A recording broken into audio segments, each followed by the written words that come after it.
Ben, tout simplement, les 5 mesures sont différentes car il y a des erreurs.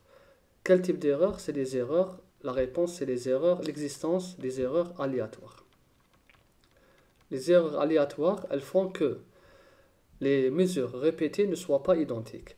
Et pourquoi chaque mesure, elle est différente de la valeur juste, ou bien la valeur moyenne des 5 mesures est différente de la valeur juste? Parce qu'il y a existence des erreurs systématiques. Voilà les réponses systématiques. Donc les erreurs aléatoires, elles font que les 5 mesures répétées, même si vous faites 10, 20, 30, 100 mesures répétées, vous n'allez pas obtenir 100 mesures identiques. C'est impossible. Pourquoi? Parce qu'il y a existence des erreurs aléatoires. Et pour chaque mesure prise individuellement, ou bien la moyenne de ces 5 mesures, elle est aussi différente de la valeur juste. Pourquoi? Parce qu'il y a existence des erreurs systématiques. Donc on commence par le premier analyste. Là, on voit bien que le premier analyste, il a obtenu les 5 mesures sont très proches entre elles par rapport au deuxième et au troisième. On voit bien que c'est des valeurs qui sont très proches entre elles. Quand les valeurs sont très proches entre elles, ça veut dire que les erreurs aléatoires sont très faibles. Donc là, les erreurs aléatoires, on va dire les erreurs aléatoires, comme ça, sont faibles. Donc, si elles sont faibles, on va dire que ici l'analyse, elle est précise. On va dire que c'est une analyse précise. On a une bonne précision.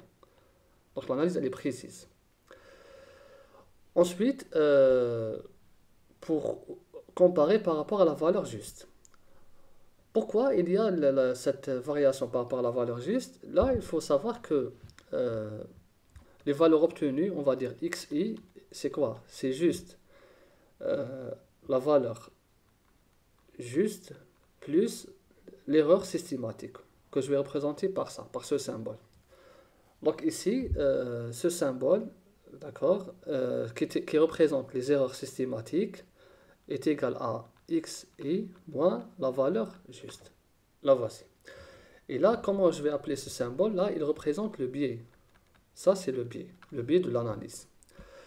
Le biais, quand le biais est égal à 0, ça veut dire quoi? Ça veut dire que les erreurs systématiques sont nulles. Les erreurs systématiques sont absentes. Si, par contre, il n'est pas égal à 0, ça veut dire que les erreurs systématiques, évidemment, existent. Tout simplement, existent. Et généralement, quand le biais est égal à 0, donc là, on va dire que le résultat, il est juste. Donc là, on va dire la justesse,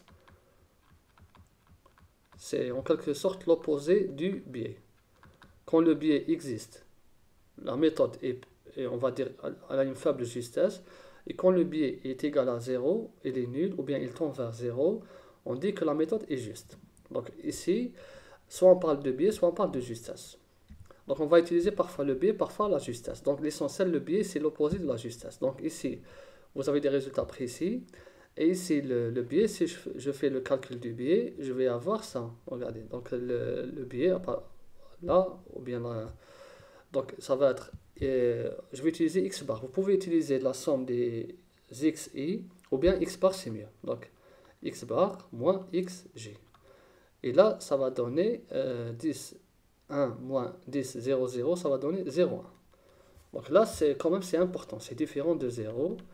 Et quand c'est différent des 0, donc il y a l'existence des biais. Donc le biais ici, il existe. D'accord? Donc ici, on va dire avec existence du biais. Donc, ou bien on va dire que l'analyse, elle est non juste. D'accord? On va dire qu'elle a une faible justesse, ou bien c'est une méthode qui n'est pas juste. D'accord? Elle représente, elle possède un biais. Maintenant, je vais pour l'analyse 2.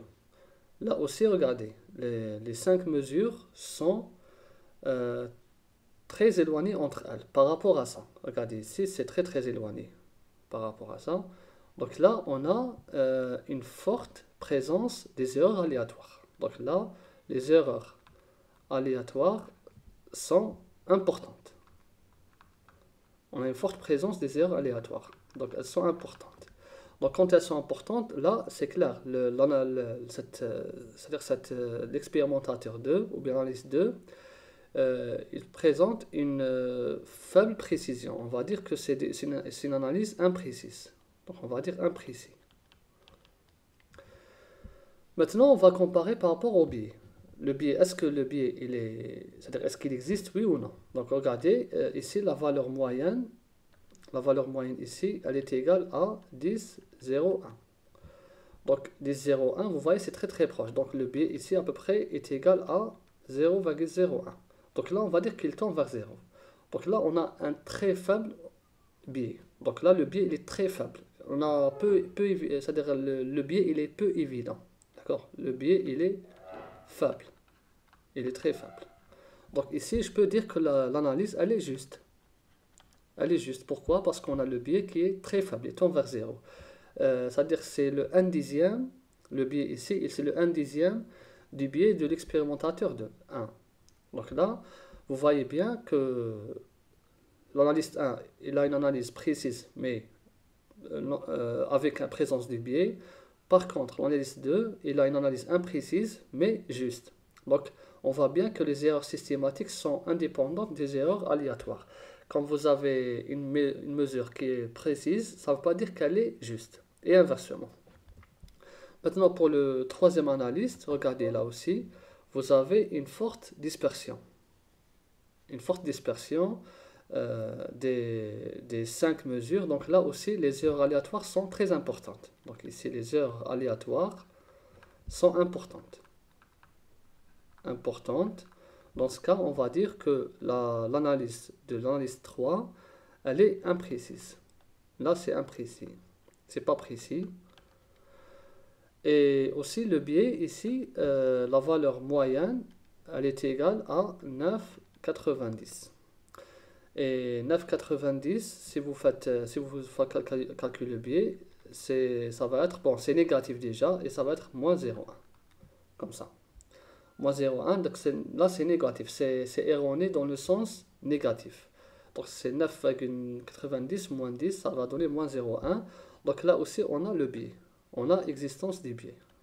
Donc c'est une analyse qui n'est pas juste, on va dire non juste. Enfin, le quatrième analyste, regardez ici, les 5 mesures sont très proches. Très proches, donc ça veut dire que les erreurs aléatoires tendent vers 0. On a une très faible présence des erreurs aléatoires. Et en même temps, la valeur juste, ici la valeur moyenne, x bar, elle est égale à 10,01. Donc là, c'est très proche de la valeur juste. Quand c'est très proche de la valeur juste, donc le biais, ici, il tend vers 0. Donc ici, on va dire que l'expérimentateur 4, il a obtenu des résultats précis avec une valeur très proche de la valeur théorique souhaitée. Donc on va dire que c'est juste. Donc si on fait la comparaison entre les 4 analystes, on voit bien que le quatrième analyste, il a les meilleurs résultats. C'est des résultats précis et justes. Voilà, précis et juste. Par contre, l'analyste 3, il a des résultats imprécis avec une forte présence du biais.